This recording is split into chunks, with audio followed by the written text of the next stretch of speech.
Alright guys, I'm going to quickly cut through this game from a free-to-play point of view.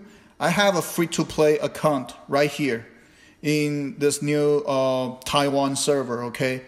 I know a lot of people are free-to-play and they've been chasing the absolutely wrong game plan and they are frustrating, they quit the game pretty quickly. If you are free-to-play, you need to know your resource amount is absolutely different from all the people that you see out there. So if you are free to play, forget all the tier list, all the game guide, all the fancy character that you see everywhere, because you are just simply impossible to get that level. So free to play, you need to have your own game plan based on your resource. Now, instead of telling you, okay, who you need to play and what you need to get, I'm going to tell you the basic fundamental idea and mechanism of this kind of gacha game. So you can decide yourself who you're going to get and who you're not going to get, okay? The construction of a team. First of all, you need a core DPS. Then you know every hero has a sidekick. Then what's going to be her sidekick? It's going to be Kenpachi. Then you will need a very important support character. In my rotation, I will get Yamamoto. I already tell you why Yamamoto is so important, because it's been a whole freaking 1.5 years or whatever. They don't have any character other than Yamamoto can deliver a very efficient crowd control. Why you need crowd control is just you need it. It's like in a basketball team, you need somebody to grab the rebound, right? If everybody just play offense, you lose the game. Simple as that. That's why you need different roles on your team. Yamamoto is your core support. Then, if that core support is your hero, you also need a sidekick. You need a sidekick support. I start out with Matsumoto because her tits are big. No, that's not the reason, because she's a free character. And do I want to use the free-to-play version of the Summer Matsumoto? Yes, you can also do that. Then you have to squeeze your resource later on for other characters, right?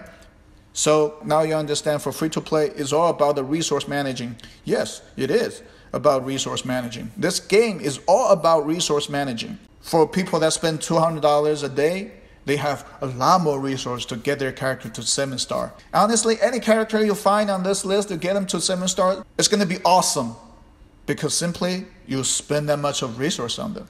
Okay, you have 2 DPS, 2 support. Now, next thing what you do, usually as a game designer, we're going to design, okay, this team going to need some extra sauce.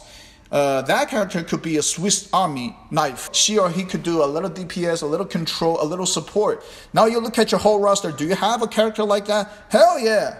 Right here, you look at your Zangetsu. Zangetsu can reborn. Zangetsu can reduce the rage of your opponent. And also, it does a little decent damage. So yeah, I choose him for a reason. Then for the rest of those, do I have something that similar to Zangetsu? Yes, we have a bunch of those. We have Kurosaki Ichiko, right? He can tank just a little bit. He can deliver enough damage just to kill the whatever left out by your Suifang. And if you awake his weapon later on, he can also does a little bit rage reduction. So yeah, I would choose Ichigo. If you do not like Ichigo, you can also choose this Hitsukaya Taija as well. Why I choose him is because he does a little bit of everything. He can tank just a little bit. He can do the control just a little bit. And is this the best roster of the game? Of course not. You have Summer Gin and Anniversary Aizen doing all this kind of this and that. But as a free-to-play, you won't be able to get them to a level that they can actually function on your team.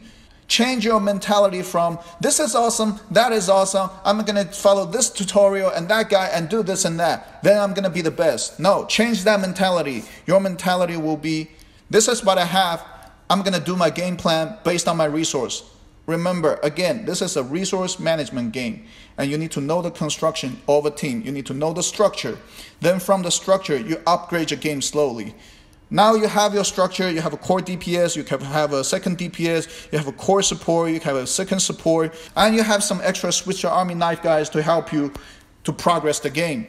And throughout the whole game, you're just simply upgrading this structure. You're going to decide yourself as a coach of the team, instead of going to all the forum and yelling at each other saying, oh, this Ichigo is good, that Aizen is bad. No, that's pointless. That's why every time I see a big spender trying to convince a free-to-play to get this and that character, I will be surprised because you just don't have the perspective over free-to-play. And that's just sad because soon enough that free-to-play will quit the game if he follows the guide and suggestion from a high spender. It's a game, it's your own game. And use your own brain to construct a team that fits your own plan. That's what I want to say to the free-to-play, okay? Get the construction of your team right and slowly upgrade them. And now come to the second point. Does promoting to 2-star work? No, it doesn't work. If you decide to use a character, it has to be at least 4 stars to unlock all the skills. And for this game, the designer's intention is very clear. For its support role, 4 stars is your basic. You get you to 4 stars, open up enough skills, and it's functioning. And you can feel the impact of this character. That's good. That's good enough for free to play. And for a DPS, the game designer is straight on point. They didn't put the damage increase to 6 stars because that's going to exhaust a lot of people's purse. They put it to 5 stars. The intention is so clear. If it's a DPS unit, put it to 5 stars. That's going to tremendously increase the efficiency of this DPS unit. That's why a lot of people say, oh, why my 4-star Aizen is not doing enough damage. Just because you didn't do the game right, just because the game plan was wrong. And I see another scenario is a free-to-play come to the chat room and start storming everybody, goes like, I'm gonna get anniversary Aizen.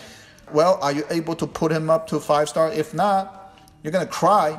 And soon enough you will realize, oh, I just exhausted all my jade on the summer Aizen. Now I'm getting beat up by every other free-to-play. Then you feel sad and then you quit. Okay, that's just pretty much the typical scenario of a free-to-play that doesn't know how to manage the resource. Free-to-play, if you like a very efficient DPS unit, make sure it's on 5 star. Save your resource. You need 270 Omni Shard to get any UR character to 5 stars. That's why I tell you, for free-to-play, Omni Shard is your best friend. For a support unit, 4 stars. You look at this Yamamoto 7 stars, it's a waste. Okay, right now you're looking at my character. I'm telling you, you put Yamamoto to 7 stars, even you are a whatever big spender, big VIP, it's a waste. It's not a damage unit. So come down to my point, especially for free to play. If you can define those characters as a support, as a CC, 4 star, enough. In this game, tank is also a supporting function. So tank, support, you make them to 4 star, get the function, you will see it will give you a big impact. So that's what I want to tell you, all the free to play, new to the game or whatever, try to chase all the game guide, all the tier lists out there. Don't do that. Your game is based on your spending. If you're a monthly spender, you're watching this, same message to you. Do not chase the tier list that you can't even afford. Make sure you have your budget and build your game around your budget. And that's it. Okay, enjoy your game. Have a good day. Bye.